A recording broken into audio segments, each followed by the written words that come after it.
Hello students, आज मैं आपको लर्निंग ऑफ थ्योरी में theory of Skinner's operant conditioning क्या होता है वो बताऊंगी। इसको और नाम से भी जाना जाता है कार्यात्मक अनुबंधन सिद्धांत, नैमित्तिक अनुबंधन सिद्धांत या सक्रिय अनुकूलित अनुक्रिया का सिद्धांत, साधनात्मक अनुबंधन का सिद्धांत। स्किनर अमेरिकन मनोवैज्ञानिक थे। इस सिद्धांत का प्रतिपादन 1938 में हुआ। स्किनर जब हार्वर्ड विश्वविद्यालय में प्रोफेसर थे तब उन्होंने व्यवहार के व्यवस्थित एवं वस्तुनिष्ठ अध्ययन करने के लिए कुछ यंत्र विकसित किए। इसलिए इस सिद्धांत को ऑपरेंट या सक्रिय, साधक, इंस्ट्रूमेंटल, अनुकूलित कहा जाता है। सक्रिय का अर्थ क्या है? उस कार्य या व्यवहार से है जिसे प्राणी को जब हम जन्म लेते हैं तब से ही सीखना पड़ता है। यांत्रिक क्या है? यांत्रिक का अर्थ है कि प्राणी को अपनी परिस्थितियों को नियंत्रित करना होता है। यहाँ पर आपका जैसा वातावरण है उस पर कंट्रोल करके आपको वहाँ पर सीखना पड़ता है। स्किनर के अनुसार अनुक्रिया तथा पुनर्बलन सीखने के दो केंद्र बिंदु हैं। पहला है सक्रिय व्यवहार। सक्रिय व्यवहार क्या है कि जब हम ऐसी अनुक्रियाएं जो स्वेच्छा से होती हैं बिना किसी उद्दीपक के, उसे हम सक्रिय व्यवहार कहते हैं। जैसे किसी व्यक्ति द्वारा अपने हाथ या पाँव को यूं ही इधर उधर हिलाना। अनुक्रिया व्यवहार क्या है? जो अनुक्रियाएं किसी उद्दीपक के कारण होती हैं उन्हें अनुक्रिया व्यवहार कहते हैं। जैसे पिन के चुभने पर हाथ हटा लेना, कांटा पैर में अगर लग गया है तो पैर को हटा लेना। मतलब कि सक्रिय व्यवहार इसमें आपको सक्रिय रहता है, स्वेच्छा से आप करना है या नहीं करना है आप करते रहते हो।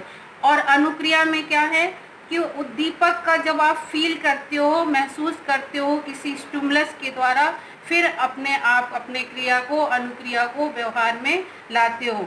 तो सक्रिय व्यवहार को हम कहते हैं टाइप आर अनुबंधन और अनुक्रिया व्यवहार को कहते हैं इसे टाइप एस अनुबंधन। टाइप आर अनुबंधन इसलिए कहते हैं क्योंकि यहाँ पर स्टिमुलस जो है इम्पोर्टेंट नहीं है, यहाँ पर इम्पोर्टेंट है क्रिया। क्रिया करने के बाद जो पुनर्बलन मिलता है उसी के अकॉर्डिंग हम यहाँ पर कार्य करते हैं। मगर अनुक्रिया व्यवहार क्या है? जहाँ पर टाइप एफ, जैसे कि आपने पावलोव में पढ़ा था, उद्दीपक का होना जरूरी होता है। अब इसी में है कि ये सारे व्यवहार को किसी उद्दीपक के कारण प्रसूत व्यवहार उत्पन्न होते हैं, तो इसी कारण इन्हें प्रसूत व्यवहार कहते हैं। मतलब ये सक्रिय व्यवहार कहलाते हैं। स्किनर का मानना था कि अधिगम क्रिया आरंभ होने के लिए किसी उद्दीपक का होना अनिवार्य नहीं है। उन्होंने थॉर्नडाइक के उद्दीपक अनुक्रिया व्यवहार का खंडन किया तथा कहा कि अधिगम प्रक्रिया बिना किसी उद्दीपक के कारण उत्पन्न हो सकती है, उद्दीपक की आवश्यकता नहीं है। स्किनर के अनुसार मानव प्रकृति का क्या है? गुलाम नहीं है, जो अधिगम हेतु किसी उद्दीपक के उत्पन्न होने की प्रतीक्षा में बैठा रहेगा। मानव सीखने के लिए प्रकृति के समक्ष स्वयं पहल करता है, जो उसका अनुक्रिया व्यवहार कहलाता है, क्योंकि ये बिना किसी उद्दीपक के घटित होता है। स्किनर ने यह भी कहा कि सीखने की क्रिया आरंभ होने के लिए किसी उद्देश्य अथवा उद्दीपक की आवश्यकता नहीं होती, बल्कि ये प्राणी के अनुक्रिया व्यवहार के कारण उत्पन्न होती है। प्राणी जैसे जैसे अनुक्रिया व्यवहार करता जाता है उसे आंशिक सफलता प्राप्त हो जाती है। इसी आंशिक सफलता के परिणाम स्वरूप ही उसके उद्दीपक का निर्धारण होता है एवं अनुक्रिया व्यवहार प्रसूत व्यवहार में बदल जाता है, मतलब सक्रिय व्यवहार में बदल जाता है, क्योंकि अनुक्रिया व्यवहार के द्वारा प्राप्त की गई आंशिक सफलता पुनर्बलन का कार्य करती है। जब हम कोई कार्य करते हैं और हमें आंशिक रेनफोर्समेंट मिल जाता है तो कहीं ना कहीं हम पॉजिटिव हो जाते हैं उस कार्य को करने के लिए।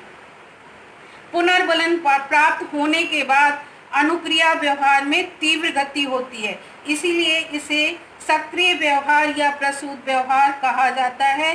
पुनर्बलन के कारण जब वह अनुक्रिया व्यवहार प्रसूत व्यवहार में बदल जाता है तो प्राणी चूंकि पुनर्बलन के कारण मतलब रेनफोर्स के कारण उद्दीपक का निर्धारण कर चुका होता है, इसीलिए यह प्रसूत व्यवहार के माध्यम से अधिगम प्रक्रिया बहुत जल्दी शीघ्र संपन्न हो जाती है।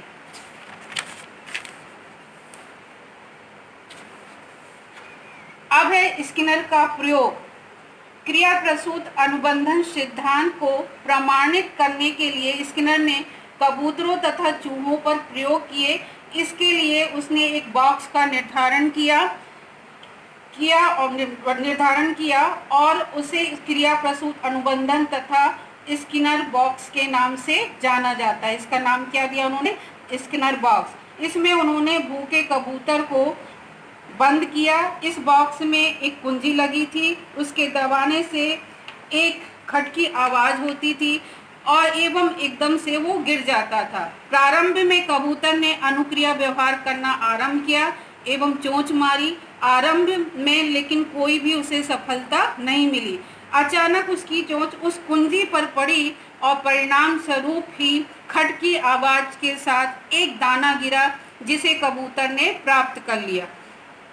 इस एक दाने को प्राप्त करने से कबूतर को रेनफोर्समेंट की प्राप्ति होती है, जिसके कारण उसका रिस्पॉन्स व्यवहार ऑपरेंट व्यवहार में बदल जाता है, जिसके कारण उसकी नई अनुक्रिया रेनफोर्समेंट स्टिमुलस के कारण दाना प्राप्त करने में कम समय लगता है, जब वो बाद में उसे कम टाइम लगता है। स्किनर ने यह प्रक्रिया कई बार दोहराई, जिसके कारण सकारात्मक परिणाम प्राप्त हुए और कबूतर ने दाना प्राप्त करने में अपेक्षाकृत कम समय लगाया, क्योंकि आंशिक सफलता के रूप में पुनर्बलन प्राप्त होने पर कबूतर का अनुक्रिया व्यवहार धीरे धीरे सक्रिय व्यवहार में बदल गया।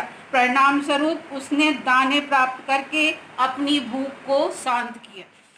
अब है सक्रिय अनुकूलन प्रक्रिया के तत्व कौन कौन से हैं? आकृतिकरण, शेपिंग, लुप्तता, स्वतः आपूर्ति, पुनर्बलन और ड्राइव। आकृतिकरण शेपिंग इस प्रविधि में जिसमें व्यक्ति का व्यवहार धीरे धीरे किसी खास गोल की ओर पुनर्बलन के आधार पर ले जाया जाता है। जैसे कि चूहे को स्किनर बॉक्स में छोड़ देने पर सीधे लीवर के पास सीधे जाकर उसे दबाना नहीं सीख लेता, बल्कि वो क्या करता है कि जो प्रयोगकर्ता जो होता है एक्सपेरिमेंट करवाने वाला, लीवर के पास आने पर पहले उसे भोजन की गोलियां देता है, फिर लीवर को छूने पर भोजन देता था। चूहे का व्यवहार गोल की ओर आकर्षित कराया जाता था, इसीलिए इसे मेथड ऑफ सक्सेसिव अप्रोक्सीमेशन कहते हैं। इस तरह जटिल कार्य करना सिखाया जाता था। मानव व्यवहार पर भी पुनर्बलन के ऑटोमेटिक इफेक्ट्स को दर्शाने के लिए स्किनर ने वर्बल कंडीशनिंग की संज्ञा दी। अब है लुप्तता, लोप होना।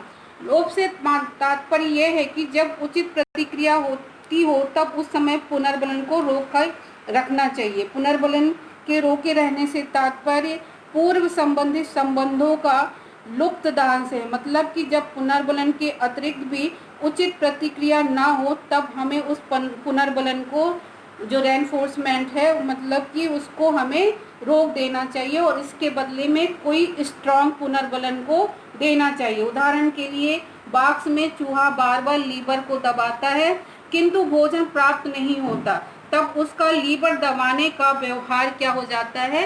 लुप्त हो जाता है, वो भूल जाता है। स्वतः आपूर्ति।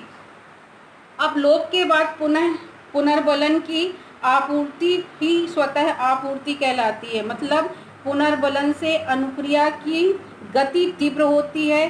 पुनर्बलन व्यवहार को नियंत्रित करने की एक विधि है। जिन व्यवहारों को पुरस्कृत कर दिया जाता है तो हम उन व्यवहारों का मतलब सुखद एक अनुभव होता है, जिसके कारण हम उसे बार बार दोहराते हैं। इसके विपरीत जिन व्यवहारों का हमारा दुखद अनुभव होता है उनको, ऐसे व्यवहार को हम नहीं दोहराते। तो स्किनर के अनुसार अनुक्रिया के बाद पुनर्बलन प्रस्तुत किया जाता है जिससे कि वह व्यवहार या अनुक्रिया दोहराई जाए। इसी प्रकार अनुक्रिया तथा पुनर्बलन में अनुबंध स्थापित हो जाता है। किसमें? रिस्पॉन्स और रेनफोर्समेंट में एक बॉन्ड बन जाता है इसे ही हम ऑपरेंट कंडीशनिंग कहते हैं।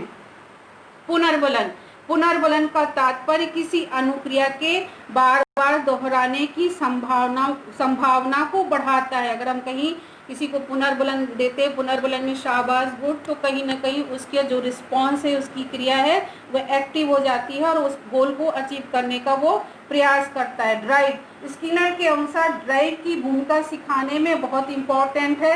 ड्राइव व्यक्ति की आंतरिक अवस्था होती है जो क्रिया प्रसूत अनुक्रिया करने के लिए प्रेरित करता है। स्किनर ने अपने प्रयोग में यह देखा कि कबूतर और चूहे को यदि ज़्यादा देर तक भूखा रखा जाए तो वो अनुक्रिया उसमें तीव्र हो जाती है। अब पुनर्बलन के प्रकार क्या हैं?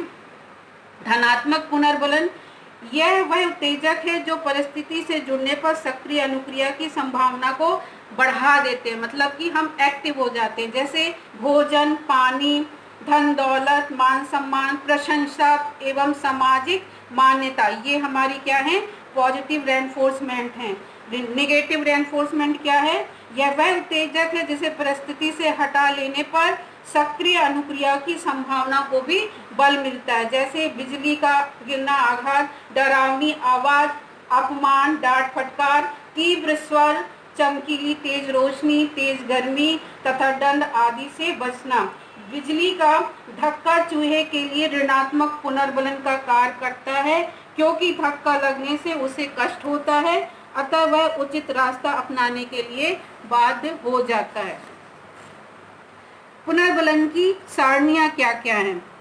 सीखने की अधिकतर स्थितियों में सतत पुनर्बलन का उपयोग किया जाता है। मतलब हमें कुछ सिखाने के लिए बार बार सतत रेनफोर्समेंट देना होता, मगर कभी कभी विपरीत परिस्थितियां ऐसी आती हैं कि हम सतत पुनर्बलन नहीं दे सकते, तो हमें वहाँ पे आंशिक पुनर्बलन देना होता है। इसको 4 भागों में विभाजित किया गया है। निश्चित अनुपात योजना, इस योजना में एक निश्चित अनुक्रिया के पश्चात ही पुनर्बलन दिया जाएगा। उदाहरण के लिए जैसे कि फिक्स्ड रेशियो शेड्यूल, एफ हो गया फिक्स्ड और आर हो गया रेशियो, मतलब FR 10 का अर्थ ये है कि प्रत्येक 10 अनुक्रियाओं के बाद ही पुनर्बलन दिया जाएगा, जिससे क्या है? सीखने की संभावना अति कैसी हो जाएगी? स्ट्रांग हो जाएगी। निश्चित अंतराल योजना, इस योजना के अंतर्गत पुनर्बलन एक निश्चित समय के अंतराल के बाद ही प्रथम अनुक्रिया पर ही दिया जाता है। उदाहरण के लिए FI 3 का अर्थ है पहले पुनर्बलित अनुक्रिया के बाद 3 मिनट पर होने पे ही, वहाँ पे 3 मिनट अगर हो गया है तो यहाँ पे रेनफोर्समेंट दे दिया जाएगा। इस तरह का रेनफोर्समेंट किस में दिया जाता है? विद्यालयों तथा महाविद्यालयों में प्रशंसा प्राप्त करने के लिए, अच्छे अंक, छात्रों के सम्मान को बढ़ावा, अध्यापकों द्वारा छात्र की उपलब्धि पर प्रशंसा, इस प्रकार की पुनर्बलन योजना के एक अच्छे उदाहरण हैं। परिवर्तनशील अनुपात योजना, वेरिएबल रेशियो शेड्यूल, इसमें परिवर्तनशील अनुपात अनुसूची में अनुक्रियाओं को विभिन्न संख्याओं के बाद या औसत संख्या के बाद पुनर्बलित किया जाता है। उदाहरण के लिए VR4 का अर्थ है कि औसतन 4 अनुक्रियाओं के बाद पुनर्बलन दिया जाए।